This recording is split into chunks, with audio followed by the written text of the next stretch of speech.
From the very beginning of her royal journey, Kate Middleton made it clear that her role as Duchess of Cambridge and later Princess of Wales would not be defined solely by appearances or ceremonies but by service. Her charitable commitments reflected both personal passion and national responsibility, grounded in a belief that the monarchy's true relevance lay in the ability to make a tangible difference in people's lives.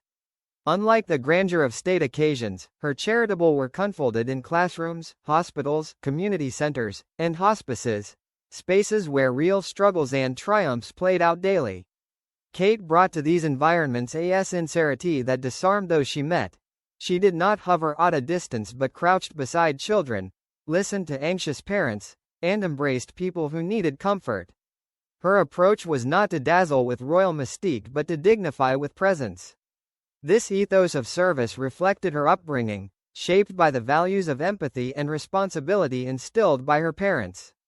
Over time, her portfolio of causes expanded, yet they all shared a common theme: the belief that nurturing people at their most vulnerable, children in early development, families facing crisis, individuals grappling with addiction, could transform futures. In Kate's vision, service was not an accessory to her royal role but the very essence of it, a legacy she sought to craft not with jewels or titles but with compassion that reached beyond palaces into the heart of everyday life. One of Kate's earliest and most heartfelt commitments was to children's hospices, a cause she embraced not long after her marriage. She became patron of East Anglia's children's hospices, each, and her involvement went far beyond ceremonial visits. She took time to meet with parents who were navigating the unimaginable grief of losing a child, sat on the floor with siblings who needed comfort, and listened attentively to the staff who provided round-the-clock care.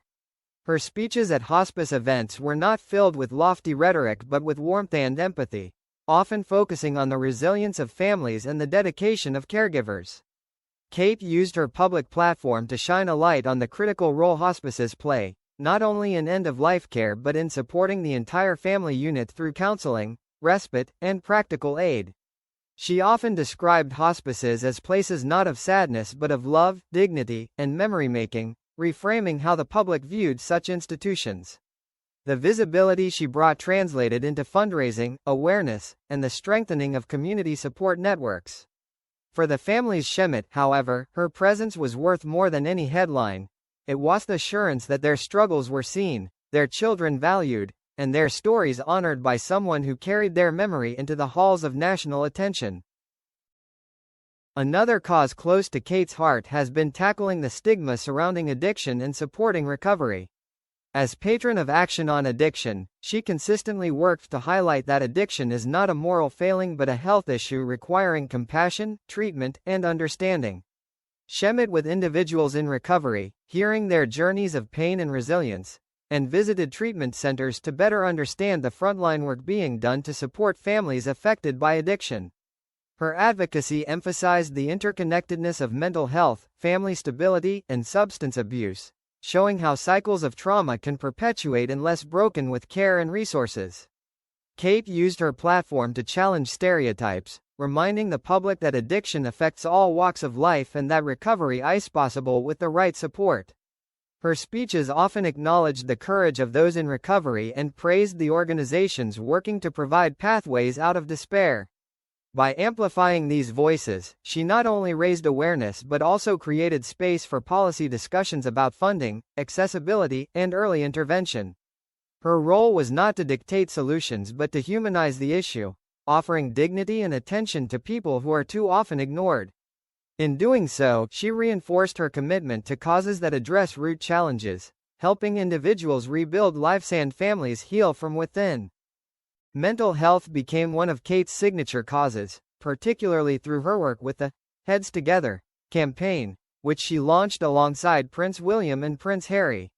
Recognizing the silence and stigma surrounding mental health struggles, she used her visibility to encourage open conversations.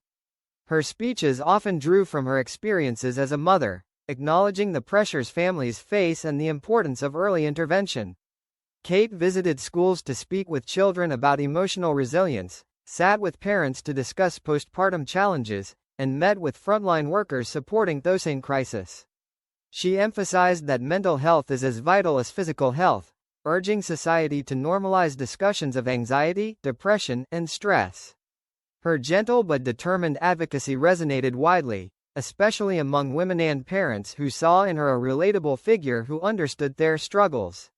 The Heads Together campaign sparked a national dialogue, leading to more resources, greater media attention, and increased willingness to seek help.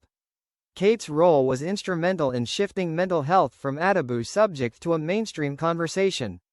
Her approach was not to present herself as an expert but as a partner in listening and learning, which made her advocacy all the more powerful. By lending her voice to mental health, she contributed to breaking down walls of silence and building bridges of empathy and support. Kate's focus on early childhood development became the cornerstone of her charitable legacy. She consistently emphasized that the earliest years of life are critical in shaping future health, happiness, and resilience. Through initiatives like the Royal Foundation Center for Early Childhood, she convened experts from psychology, education, neuroscience, and social policy to highlight the importance of investing in the first 5 years.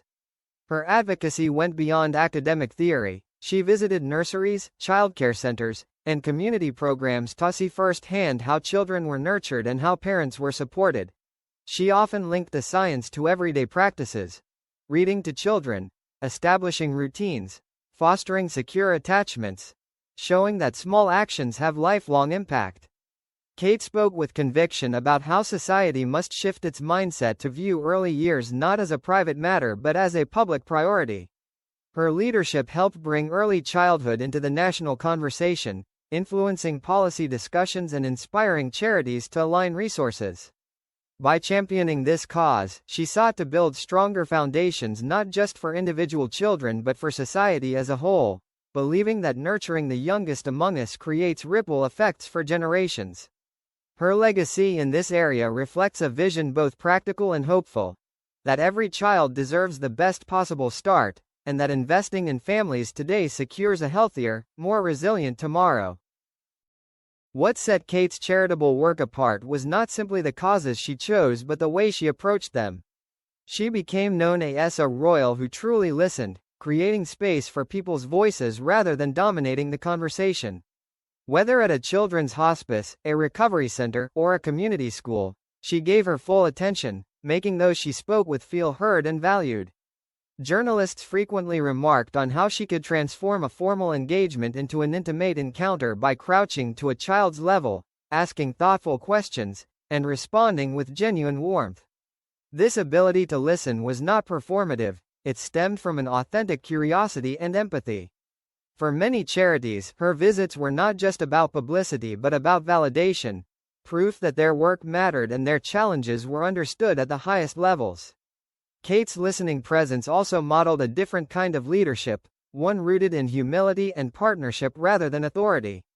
In a role often associated with ceremony, she demonstrated that the most powerful gift a public figure can offer is not a speech or a ribbon cutting but the dignity of attention. This simple yet profound art of listening became central to her charitable identity and deepened her connection with the public she served. Unlike figures who pursue dramatic gestures, Kate's charitable influence has often been described as quiet but lasting. She does not chase headlines or seek to dominate news cycles. Instead, she plants seeds of awareness that grow over time. Her initiatives, such as the Early Years campaign, are designed for generational impact rather than instant acclaim. This patience reflects a deliberate strategy, recognizing that cultural change is slow but enduring when nurtured steadily. Charities often note how her continued patronage keeps their work visible long after the initial launch, creating a sustained ripple effect of awareness and support. Critics who once doubted her readiness for royal duty gradually came to acknowledge her consistency, reliability, and seriousness. She does not waver with trends or controversies but stays committed to the causes she has chosen. This steadiness mirrors her personality: thoughtful, composed, and determined to let actions speak louder than spectacle. For the people she serves, this quiet constancy has profound value. It reassures them that their struggles will not be forgotten after a single photo opportunity but will remain part of an ongoing national conversation. In this way, Kate's legacy is being built brick by brick, less like a fleeting headline and more like a durable foundation for future progress. Kate also understood that lasting change required collaboration. She consistently brought together charities, government bodies, academic institutions, and businesses to pool resources and expertise. Her initiatives were rarely about a single organization but about creating networks of support. In her early years' work, she convened experts from multiple disciplines to break down silos and foster dialogue across fields.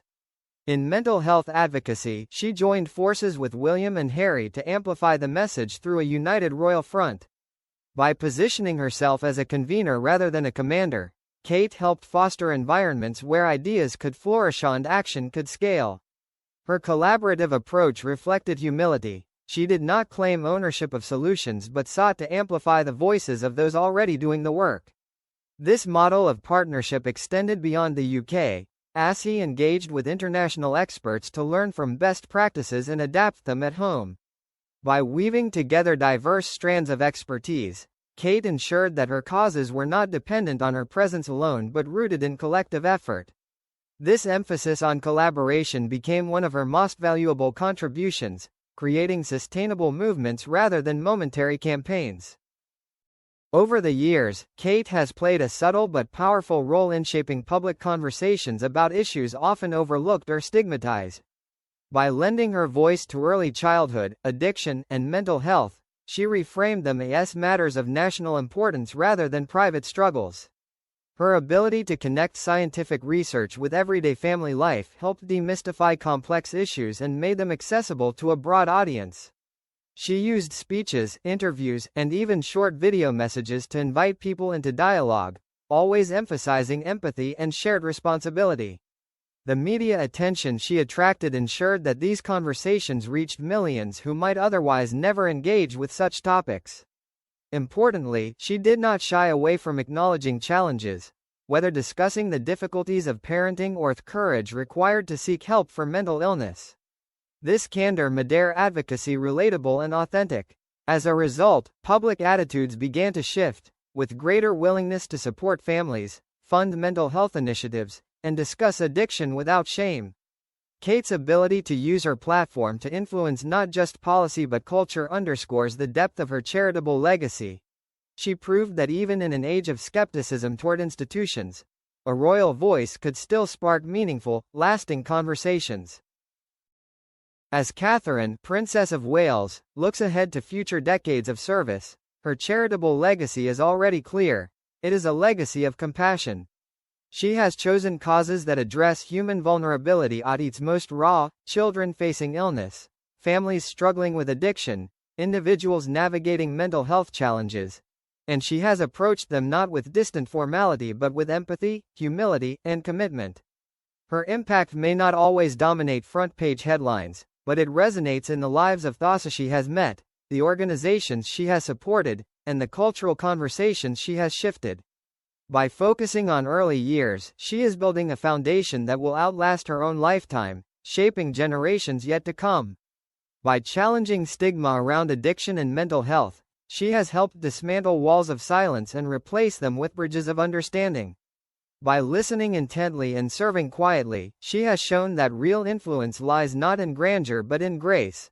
Kate's legacy is still being written, but its theme is unmistakable. A royal life not lived for spectacle but for service, not measured in jewels or titles but in compassion that changes hearts, minds, and futures.